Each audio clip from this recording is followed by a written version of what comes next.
Vai. Oltre la pagina, che giorno è? Allora, la nuova disposizione sono io in ritardo di 3 minuti per diciamo, per colpa mia. Mi sono tardato nella stampa. Allora, facciamo un riepilogo, così capite quello che vi aspetta. Tra l'altro, con uno spazio, diciamo, di maggior disponibilità, apriremo anche le linee, se non altro nella prima ora, nella prima parte. Ci terremo compagnia, spero di tenervi compagnia fino alle 15. Nella prima parte quel contenitore un po' costretto ormai, un po' compresso, che era Che giorno è, diciamo avrà un suo spazio più completo. Ci sarà quindi pertanto genetriaci, ricorrenze e commemorazioni. Dentro l'interno naturalmente ci sarà il Segui la Lega, ci sarà, ve lo dico, nella dicitura, ci saranno i convenevoli formulaici e poi i rilevamenti demoscopici, ovvero sì, i sondaggi, mi piace, una volta si chiamavano così. E poi una cosa di cui mi sono accorto con i genetriaci è che spesso e volentieri nei genetriaci si commemora, si celebra il genetriaco, la ricorrenza di un musicista. E allora un paio di canzoni che non ci stanno mai male, soprattutto adesso è un'ora un po', non so, state andando a pranzo, state tornando, state andando a lavorare, è un'ora un po' di scarico questa, quindi anche, perché no, un paio di canzoni. Intanto dopo la dico fuori onda, la dico perché ce n'è una che gli over 50, sicuramente per gli over 60, ma per gli over 50 sarà un tuffo nei ricordi, si trova su YouTube, perché l'avevo trovata anche anni. Io ce l'ho anche in CD, ma non l'ho portata. E poi c'è anche un cantante che piace molto a me. Allora, partiamo con questa sigla di Che giorno è, la nuova sigla di Che giorno è, preparata dal grande Vincent.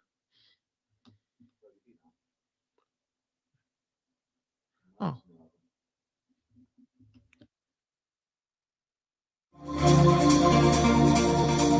Va ora in onda Che giorno è?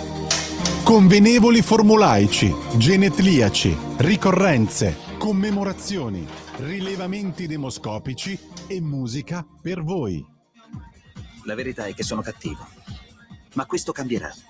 Io cambierò. È l'ultima volta che faccio cose come questa. Metto la testa a posto, vado avanti, rigo dritto, scelgo la vita. Già adesso non vedo l'ora. Diventerò esattamente come voi.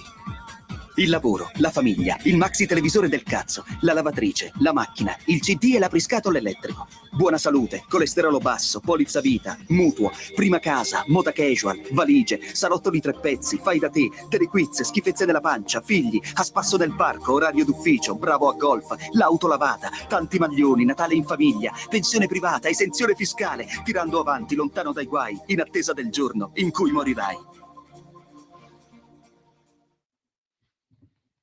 Eccoli, genetriaci, commemorazioni, ricorrenze del 23° giorno di vendemmiaio, che per tutti è un lunedì, lunis 14 di ottobre, anno domini 2024. È un format relativamente nuovo, ci sono sempre gli stessi ingredienti, e l'avevo pensato anche per recuperare un'abitudine, una consuetudine che a me piaceva. Se a voi non piace, è una cosa molto breve, vale a dire i convenevoli formulaici, che partivano intanto con gli applausi, anche se gli applausi alla meravigliosa sigla lo dico dopo Lorenzo, alle 13:30, quando parte Oltre la pagina, parte la sigla di Oltre la pagina, perché sono 2 sigle. Questo contenitore avrà 2 sigle, lo aveva anche prima, solo che una era all'interno, adesso abbiamo ampliato l'offerta. E vi saluto ricordandovi che siete in simultanea. Vi do il benvenuto ricordandovi che siete in simultanea con Radio Libertà quando sono scoccate le 12:44, insieme al sottoscritto, che non ha bisogno di presentazioni, anche perché preferirei l'anonimato. Che bello sarebbe, anonimi, è bellissimo. E al grande invece Francesco, saldamente sulla tolda di comando in regia tecnica.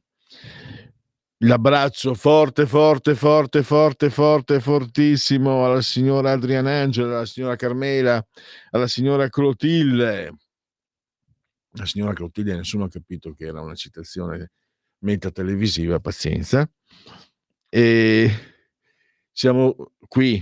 Un abbraccio a loro che ci seguono, ma ci seguiscono anche dal canale 252 del digitale televisivo terrestre. Poi siamo sul DAB, siamo sul sito, il bel sito radiolibertà.net, la pagina Facebook, Twitch, social di ultima generazione. E poi ancora vi ricordo che noi siamo qui sospesi a 127 metri sopra il livello del mare, 17,2 gradi centigradi sopra lo zero temperatura esterna, 24 temperatura interna, 81% l'umidità, la pressione pari a 1020,9 millibar. Poi era tanto tempo che non svolgevo i convenevoli formulaici. Casomai controllerò se mi sono dimenticato qualcosa. Andiamo allora con i genetriaci. Giovan Battista Marino, poeta napoletano barocco. La vera regola è saper rompere le regole a tempo e luogo. Siamo, se non sbaglio, Giovan Battista Marino è stato, tra i suoi coevi, i suoi contemporanei, uno dei massimi poeti europei. Era ospitato nelle maggiori regge, Francia, Spagna, insomma in Inghilterra, dove volete voi, ed aveva una considerazione notevole, che tra l'altro ci fa anche capire come all'epoca Napoli fosse assolutamente una capitale europea, una capitale, non che adesso non sia una città importante, ma all'epoca era proprio, possiamo dire, quasi all'avanguardia in Europa. Così, giusto, repetita Juvent. Jules Rimet, che era un dirigente sportivo, ispirò la Coppa del Mondo, quella che si assegnava dopo 3 vittorie e che vinse il Brasile nella finale del Brasile, sì, con l'Italia nel 1970, finita 4-1. E che dire, sembrava quasi una sceneggiatura scritta, le 2 squadre che l'avevano vinta 2 volte. C'era anche l'Uruguay, l'Uruguay quella volta, se non sbaglio, arrivò in semifinale con la Germania, ovviamente, con la Germania. Quindi le squadre che l'avevano vinta 2 volte, perché la Germania l'aveva vinta, mi sembra, una volta sola, e l'Uruguay l'aveva vinta 2 volte, l'Italia l'aveva vinta 2 volte con Pozzo. Pensa, Francesco, che calcisticamente parlando, visto che cito, Pozzo era un giornalista, il tecnico che ha vinto 2 mondiali, potrebbe accadere stasera che Daniel Maldini esordisca in nazionale a Udine.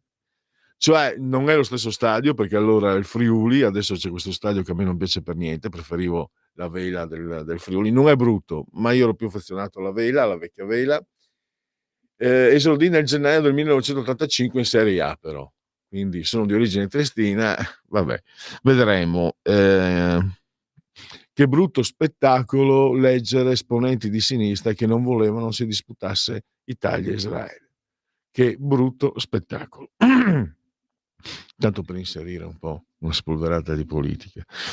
Poi abbiamo l'uomo qualunque.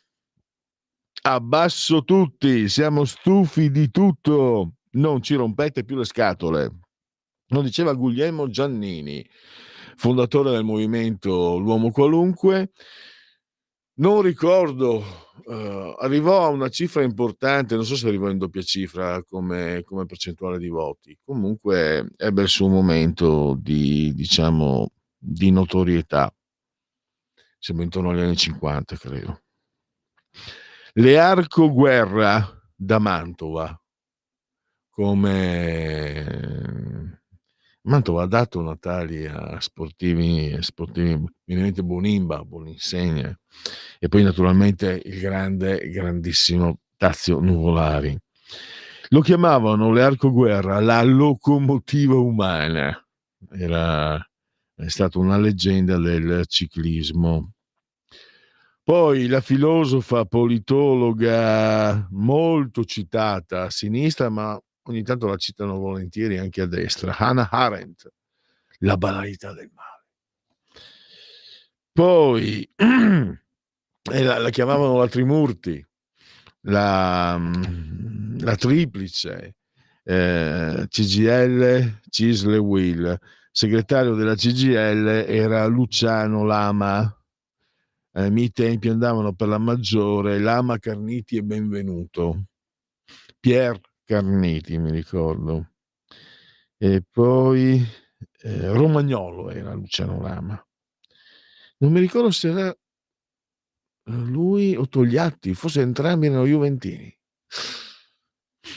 Adesso, no, non ho fatto in tempo, mi cerchi Francesco, su YouTube la trovi, la sigla di Attenti a quei due. Attenti a quei due era una serie celeberrima, grande popolarità, siamo nei primi anni '70, Tony Curtis e Roger Moore, di cui oggi cade il genetriaco. È stata una serie, non molti episodi, diciamo girati anche con stile molto filmico, quindi molti esterni, con due chiaramente protagonisti di assoluto livello come Roger Moore e Tony Curtis, un inglese e un americano. Non so se l'hai trovata. Sentiamo. Eccola qua.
a Premus. Allora, eravamo ai genetriaci. Oggi appunto è il genetriaco di Roger Moore. E poi oggi è anche il genetriaco, mi viene un po' di malinconia, di tristezza. È il genetriaco di Ivan Ruggeri, che è stato proprietario e presidente dell'Atalanta. La famiglia Ruggeri, la famiglia Percassi, poi ci sono ascoltatori bergamaschi che mi possono correggere. È un po' di malinconia perché io l'avevo intervistato, ma appena arrivato qua ero contentissimo, perché sono un personaggio, appena arrivato qua, era il 2005, poi qualche tempo dopo, qualche mese, un anno dopo, ebbe un ictus, in pratica è stato in stato di incoscienza per qualche anno, scusate, e poi è morto. E quindi mi ricordo l'intervista perché era una persona di quelle ruspanti ma intelligente, cioè che è molto in gamba, secondo me in gamba, e secondo me sì, perché si stanno facendo cose incredibili, notevolissime, ma secondo me anche i Ruggeri hanno poi se c'è il tifoso dell'Atalanta, per carità, mi corregga subito. Per quello che percepisco io dall'esterno, anche la famiglia Ruggeri ha fatto cose importanti per l'Atalanta, perché l'Atalanta comunque in questi ultimi anni è arrivata davvero al top, però è sempre stata una squadra comunque importante, se volete di seconda fascia, andava anche in Serie B, ma è sempre stata una squadra molto presente nel campionato italiano, con giocatori importanti che poi finivano in nazionale. Se non sbaglio, Scirea è passato dall'Atalanta, Tardelli è passato dal Como, e quindi per dire Filippo Inzaghi è passato dall'Atalanta e altri ancora. E quindi poi l'Atalanta nel 1987 col mitico Emiliano Mondonico, mentre militava in B e scalava però la vetta per salire in A, disputò la semifinale di... Allora, sì, apri pure le telefonate. C'è Lorenzo, perfetto. E disputò, e fu, se non sbaglio, la prima volta che una squadra di Serie B, non solo italiana, riusciva ad arrivare così lontano. Mi ricordo Aldo Cantarutti, Furlan, aspetto veramente dalla Zicheneco, possente, era il centravanti di quell'Atalanta. E la Dea. Mi sembra ci sia una telefonata, interrompiamoci e diamo la voce a chi ce l'ha. Pronto? Mimmo, Eccolo là. buon pomeriggio Pierluigi. Grazie. E ti devi ricordare anche uno dei più grandi portieri che non ha mai visto la nazionale, ma in assoluto Pizzaballa. Che bel portiere, che bel portiere aveva, mamma mia. Detto questo, io vorrei rinfrescare la memoria a me e a qualcheduno. Nel 2014 un certo signor Renzi, il camerata Renzi, fece una cosa, praticamente tolse i soldi a tutti coloro i quali avevano diritto, come me, alla pensione a 1500 euro, non andavano assolutamente, perché la Cassazione si pronunciò e stabilì che non si poteva mettere, diciamo così, l'aumento Istat, e doveva assolutamente darla a tutte quelle persone che superavano anche i 1510 euro al mese. Lui si fece dei quattro conti, era presidente del Consiglio, e il signor Renzi si fece i conti, e tutti quelli che aspettavano, circa 2 milioni di persone, si aspettavano 3.000 euro, quella è la media, di arretrati, ebbero 300 euro perché lo Stato non aveva soldi. E si mise a posto con la Cassazione, ma non si mise a posto col partito, perché 2 milioni di persone moderati che votavano PD votarono nel 2017-2018 alle spalle al PD. Era un fatto economico bello e chiaro. Se il PD a me mi mette le mani in tasca e mi toglie 3.000 euro, io non ho nulla a che vedere più con il PD.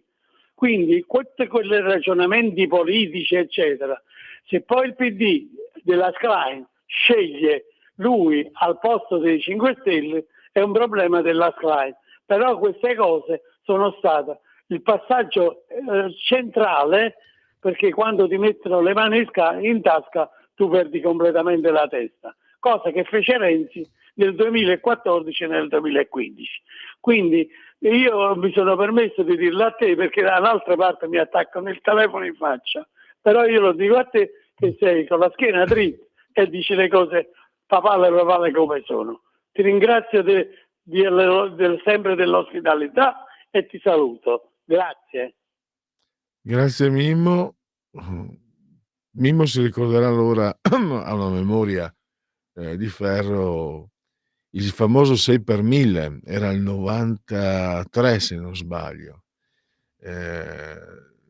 Ciampi non ricordo più se era Presidente del Consiglio o Governatore della Banca d'Italia, era sotto attacco da parte di Soros. Speculazione, fece delle operazioni che non erano quelle giuste, anche se poi dopo che è diventato Presidente della Repubblica Ciampi non lo puoi più toccare, e Giuliano Amato nottetempo, cioè guardate che se ci pensate è una cosa che Mimmo, te la dico, parlo che con te, quello è entrato nei conti correnti, 6 per 1000 per carità, è entrato nei conti correnti e si è preso i soldi, cioè neanche la banda Bassotti, e Giuliano Amato è là su Repubblica che spande giudizi a destra e a manca come fosse un padre della patria. Quindi Renzi ha avuto degli illustri predecessori. Non è che voglia scusare Renzi, Mimmo, ma vabbè.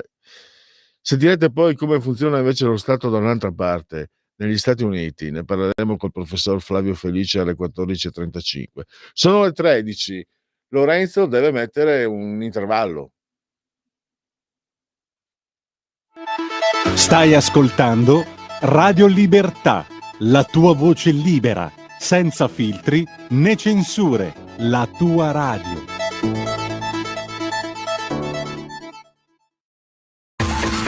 Ehi tu, non trovi più il segnale di Radio Libertà sulla tua radio DAB? Non disperarti, risintonizza. Sì, ma come? È facile, tasto menu, poi scegli il tasto corrispondente alla ricerca automatica dei canali, attendi qualche minuto e tutte le stazioni DAB della tua zona saranno disponibili.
E allora proseguiamo questo oltre la pagina. No, no, non è oltre la pagina.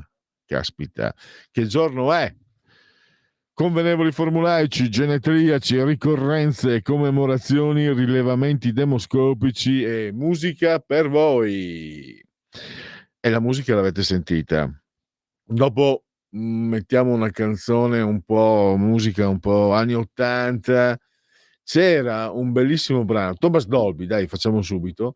Se lo trovi, vorrei mandare vorrei trasmettere un brano che ebbe un certo successo anche in video music, c'erano i video all'epoca, non erano neanche nati i tuoi genitori. Lorenzo, guardalo qua, mamma mia, fantastico, il nostro Chamelet. No, sul serio, sembra suo fratello. Sapete quell'attore francese che va per la maggiore, ha fatto Dune 2, ha fatto Chocolat, è una cosa incredibile. E allora, volevo mandare in onda un brano di Thomas Dolby con Ryuichi Sakamoto, un brano però aspetta, prima volevo arrivarci perché i genetriaci non so. C'è una telefonata. Va bene, la parola a chi ce l'ha? Pronto? Pim, pim, pim, pronti? Pronto? Pronti? La parola a chi ce l'ha? Sì, buongiorno signor Pellegrini Z, bentornato tra di noi. Pronto? Sì, allora, sì. Signor Pellegrini, voglio dirle questo. Allora, sciopero dei treni ieri 13 ottobre. Che cosa vogliono? Io ci metto un bel punto di domanda, signor Pellegrini. E in più venerdì 18, prossimo 21, che sarebbe sì, sempre venerdì, c'è un altro sciopero dei trasporti a Milano. A questo punto io chiedo, cosa vuole questa gente? Vogliono mandarci tutti in fallimento, tutti quanti. Questo non mi sembra regolare, anche da parte di tutti i viaggiatori che hanno bisogno di questi mezzi e pagano il loro biglietto caro. Termino, signor Pellegrini, è una vera vergogna, tutto qua. Un saluto da Lisetta. Un saluto, bentornata. No, io bentornato.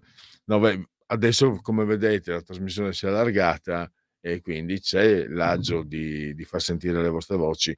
Quando avevo in un'ora e mezza però contingentate 3 interviste, perché non avevo neanche qui in Parlamento, avevo 3 interviste, non era cattiveria, era una questione proprio di spazio.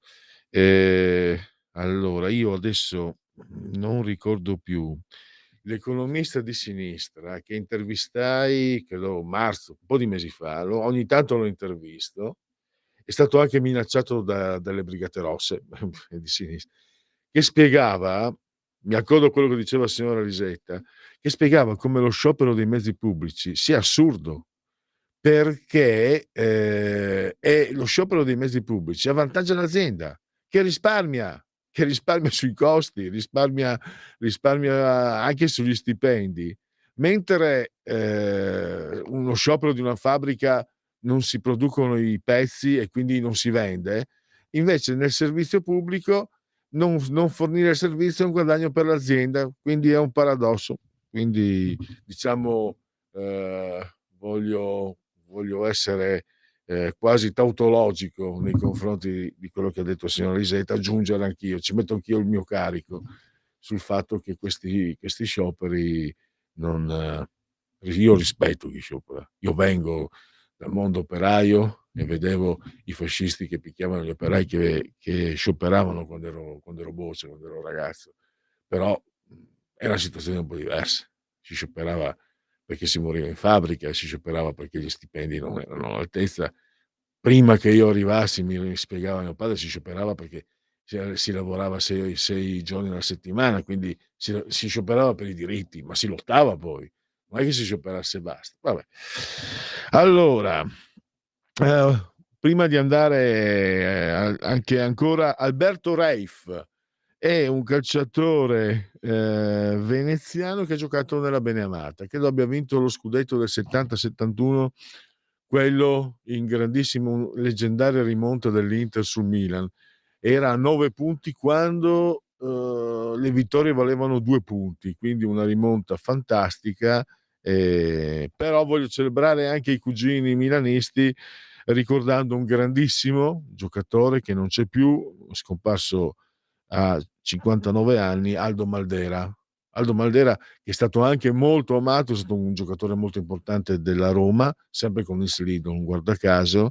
Lui è stato capitano, diciamo, era capitano, c'era Rivera, ma Rivera l'anno della stella del Milan, Rivera era un infortunato e quindi il capitano era Aldo Maldera. Mi ricordo un derby, ci segnò un gol, non so se era un calcio di punizione o un tiro da lontano, un tiro strepitoso, devo dire la verità. E comunque Aldo Maldera era un giocatore di quelli di una volta, forte, duro, tosto, leale, corretto, come si diceva, molto bravo, avercene. E poi Alda Deusanio, che era conduttrice del TG2, diciamo, si dice quota socialista, c'erano le intercettazioni pubblicate negli anni 90, quando lei salutava Craxi, che era in esilio ad Hammamet e aveva problemi di salute, lo salutava, un bacione sull'ernia, aveva fatto un po' una, devo dire che però Alda Deusanio, se segui le sue interviste, è una donna molto preparata, quindi quell'immagine presa, tratta da un'intercettazione telefonica, quindi da un momento particolare, era anche diciamo espunta e deformante, deformava, per quello che ho capito. Poi non l'ho conosciuta, ma auguri a lei comunque. Poi abbiamo Paula Jones. Paula Jones accusò Clinton di molestie sessuali, ma adesso quella volta non c'era il Me Too e le cose andarono tutte, come diceva mio padre, in corpo di guardia. Poi questa è passata da Forza Italia al PD, fantastico, questo è proprio questa sì, questa, perché come ministro è anche colpa sua se Speranza ne ha sbagliate, no? Ne abbiamo parlato tante volte, ne ha sbagliate molte, ma era anche lei che non aveva aggiornato il piano pandemico sanitario. Beatrice Lorenzin. Poi a sinistra prenderti in giro perché magari tu hai un ministro che non è laureato e lei non era laureata, era diplomata, non so se avesse segretaria d'azienda o una roba del genere. E l'ho messa a fare il ministro della sanità. Massimo rispetto per il segretario d'azienda, ci mancherebbe. Però parlo di chi è sempre disposto, sempre pronto a prenderti in giro, perché anche Piero Fassino, pensate che questa ce l'ho qua, no? Si dice la mia parte, me la son piccata qua. Attaccarono Castelli, che adesso ha scelto un'altra strada, ma io posso solo parlare bene perché era molto affezionato con questa radio. Quando venne nominato Guardasigilli, lo presero in giro, lo attaccarono perché era un ingegnere. Cioè, pensate, uno che ha preso la laurea in ingegneria negli anni 60, cioè, già adesso è durissima, negli anni deve essere una roba pazzesca, infatti erano pochi, no? E loro avevano avuto pochi anni prima Fassino che non aveva la laurea se l'è presa mentre era ministro. Avete vabbè, sì, per carità, è un po' di sì, è propagandistica questa, perché poi dovrei raccontare le nostre invece, ma io col cavolo sono Radio Libertà, le nostre le raccontano loro. Io sono Radio Libertà e conto le loro, va bene? Poi in realtà bisognerebbe in medio stat virtus, dicevano i latini, che insomma non per niente hanno dominato il mondo per secoli e secula seculorum. Thomas Dolby, hai trovato Thomas Dolby, quella con Ricky Sakamoto, è una canzone nella quale si vede, nel video si vede, una canzone difficile da vedere, in un video della canzone si vede, effettivamente. L'hai trovata? Su YouTube, vediamo se la trovo io, se sono più fortunato. Allora, intanto, tra poco, poi... Perfetto, allora, dai che la sentiamo subito.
Allora, questo era Thomas Robertson, in arte Thomas Dolby, ebbe dei problemi perché non gli lasciavano usare Dolby. Dolby è quel sistema audio, adesso non fatemi entrare nel nei particolari. Comunque, questo brano insieme al grande Ryuichi Sakamoto. È arrivato anche allora, 2 messaggi, uno lo leggo, lo posso leggere io direttamente. Fanno gli scioperi perché il ministro dei trasporti è Salvini, solo per questo, Dani da Como. E poi sentiamo Stefano Del Brembo, facciamolo sentire dalla regia, è un audio. Lo devo mettere io, scusami, sì. No, Perfetto. incredibile. Su Stefano Del Brembo, stessa firma del Pierluigi Pellegrini dopo 5 anni. Ma guarda che gioia. Ho passato 5 anni dentro un ospedale, fuori dall'altro, dentro un cimitero, fuori dall'altro. Non mi è rimasto più un parente. Duma quel pirla del Meffieu. Ciao Pierluigi. Ti raccomandi, ma che bello, hai tenuto la stessa sigla. La classe non è acqua. Te saluto dallo Stefano Del Brembo. Eccoci, questa, dicevo Lorenzo che è giovanissimo, questa è Lega, siamo nel cuore della Lega, insomma, che chiaramente anche per motivi anagrafici un po' sta andando. Però quella Lega lì a me piaceva, piaceva tantissimo, lo confesso. Allora, grazie Stefano, ti ringrazio, non è inutile aggiungere. I convenevoli formulari ci sono un discorso, il resto sarebbero ruffianerie. Stefano,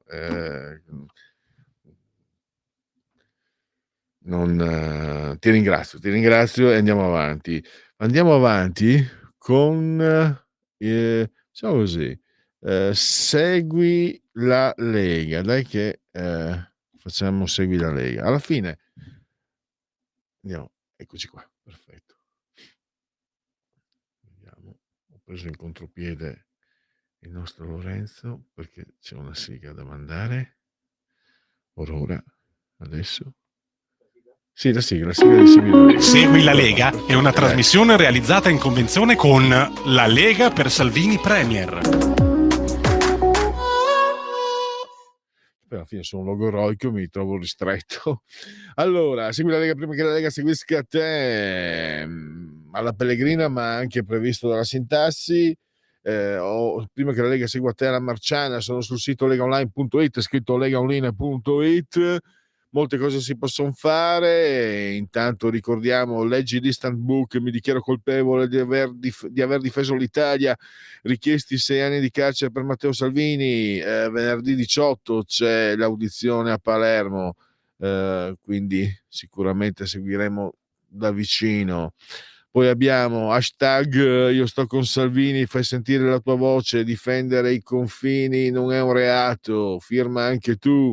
E poi ancora il 2 per 1000 è il momento di autodeterminazione, sono soldi nostri, ma lo Stato vorrebbe tenersi, noi se non altro possiamo indicare allo Stato dove spenderli. Questo è un redazionale della Lega, quindi noi diamo l'indicazione Lega, vale a dire il D43. D di Domodossola, 4 il voto in matematica, 3 il numero perfetto. D43 nella tua dichiarazione dei redditi, non ti costa nulla. Il calendario delle feste della Lega, qua si va in giro funghi, tartufi e siamo alla stagione, siamo bellissimo, e la possibilità di iscriversi alla Lega Salvini Premier è molto facile, si versano 10 euro, si può fare anche tramite PayPal senza nemmeno sia necessità che siate iscritti a PayPal, il codice fiscale, gli altri dati richiesti, quindi vi verrà recapitato la maggiore per via postale, ma se di mezzo ci sono poste italiane, io raccomando ampli, profondi, calorosi, gesti apotropaici alle femminucce, ai maschietti e a tutti i sessi previsti, anche quelli non previsti, perché io sono molto inclusivo. La Lega, la tessera Lega Salvini Premier. E poi gli appuntamenti, vediamo un po', abbiamo scusate perché sto seguendo, dunque oggi Alle 21:30 Alberto Di Rubba, l'amministratore della Lega, a Quarta Repubblica, Rete 4, e poi domani Rai Radio 1 alle 10:05, ora Antelucana per chi vi parla, l'europarlamentare Susanna Ceccardi, domani pomeriggio Paolo Borchia, Economia Sky TG24, un altro eurodeputato, e direi che possiamo concludere con Segui la Lega, che dovrebbe avere una sigla di chiusura, se non sbaglio. No, non ce l'ha. No. Allora, sai cosa facciamo? Io vado avanti perché ho i sondaggetti. Cosa pensavate? Abbiamo i sondaggi di termometro politico: 29,1% Fratelli d'Italia, 23,1% abbiamo PD, 5 Stelle 10,2%, Lega 9%, Forza Italia 8,3% e la sinistra 6,7%, Italia Viva 2,1%. Chiudiamo, via la condivisione, se no dopo vedono i fatti miei sul... ecco qua. Perdonami Lorenzo, il magnifico. Come giudica la posizione del governo italiano sulla guerra in Medio Oriente? Troppo filo israeliana, lo pensa il 46,6%. Ci picchia. Non esagero allora quando sono un po', vedo un po' dell'antisemitismo. Penso sia giusto appoggiare Israele, ma in modo meno esplicito, 28,6%. Troppo timida nell'appoggio di Israele, 20,4%. Quindi l'opinione pubblica divisa a metà, perché abbiamo il 48-49% diciamo favorevole contro il 46,6% critica. È un po' tanto come percezione mia, insomma. Diciamo che la questione antisemita un tempo era tabù, quindi magari qualcuno lo era, ma si evitava di farlo sapere. Adesso invece è più manifesta e questo non è bello per nessuno. Meloni ha incontrato il fondo BlackRock a Palazzo Chigi, ha fatto bene 20,5%, ha fatto bene ma sono da incentivare investimenti, nuovi progetti 31%, ha fatto male, non è lo Stato che deve guidare o chiedere investimenti esteri 9,2%, ha fatto molto male anche Meloni, prosegue con la svendita di aziende italiane a soggetti esteri che sta portando all'impoverimento del paese a 29,4%, non sa il 10,3%. Poi Unicredit sta incontrando ostacoli nell'acquisizione di Commerzbank. Secondo lei l'Unione Europea dovrebbe regolare e garantire queste operazioni? Sì, 23,6%, sì, ma in parte 37,9%, no, nell'Unione Europea e negli Stati dovrebbero intervenire negli investimenti delle aziende, 9%, no, non mi fido. L'Unione Europea favorisce sempre le imprese francesi, 16,6%, 12,9%, non sa rispondere e chiudiamo. Poi abbiamo... Si parla di possibili tasse sugli extra profitti, sono a favore 40,9%, sono a favore se si tratta di un provvedimento temporaneo 36,5%, sono contrario, sarebbe un segnale negativo per gli investitori 12,1%, totalmente contrario l'8%, non sa il 2,5%. Chiudiamo. Poi abbiamo fiducia nel governo Meloni, allora 40,5%, molto abbastanza, 59,3% poco e per nulla addirittura. E poi questo è un dato Istat, permessi di costruzione, dunque si stima una consistente diminuzione congiunturale sia nel numero di abitazioni, meno 9,5%, sia della superficie utile abitabile, meno 7,7%. Vediamo. E poi rush finale con i sondaggi. Allora, questo è il committente realizzato da Eumetra, Benigiai Italia è il committente.